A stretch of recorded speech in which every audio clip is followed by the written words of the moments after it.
रंजन लाल यादव।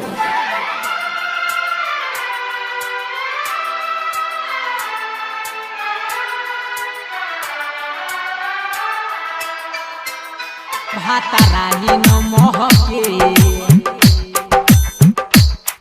रे हितवा तोर बहिन भाताराही न महके। Mix by Yuvraj music presents Jamapur. रे हितवा तोर बहिन भाताराही न महके। रे हितवा तोर बहिन छिनाराही न महके। घरवा केहू से न डरे आह ऊह आह ऊह आह ऊह करे आह ऊह आह ऊह आह ऊह करे। रे हितवा तोर बहिन भाताराही न महके। रे हितवा तोर बहिन छिनाराही न महके। घरवा केहू से न डरे आह ऊह आह ऊह आह ऊह करे आह ऊह आह ऊह आह ऊह करे। रे हितवा तोर बहिन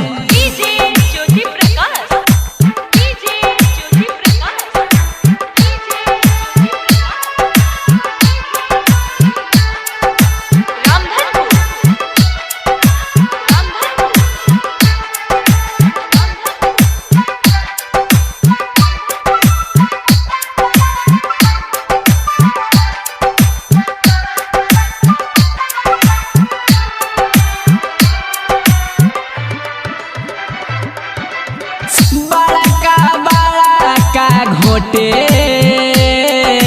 देखे में लागेले छोटे। ई बिया गदराइल बड़ी रे लहके। रे हितवा तोर बहिन छिनाराही न महके। घरवा केहू से न डरे आह ऊह आह ऊह आह ऊह करे आह ऊह आह ऊह आह ऊह करे। रे हितवा तोर बहिन भाताराही न महके।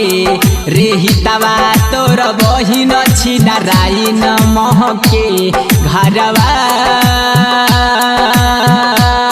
केहू से न डरे आह ऊह आह ऊह आह ऊह करे। रे हितवा तोर बहिन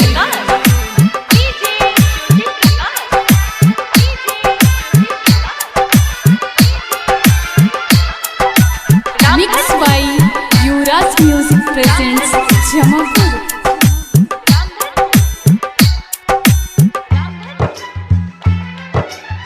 हितवा तोर बहिन छिहत्तरी बनेले बड़ी पवितरी। अभिषेक उपेंद्र कहे बड़ी रे सहके। यादव रंजन कहेला बड़ी रे सहके। घरवा केहू से न डरे आह ऊह आह ऊह आह ऊह करे आह ऊह आह ऊह आह ऊह करे। रे हितवा तोर बहिन भाताराही न महके। रे हितवा तोर बहिन छिनाराही न महके। घरवा केहू से न डरे आह ऊह आह ऊह आह ऊह करे। रे हितवा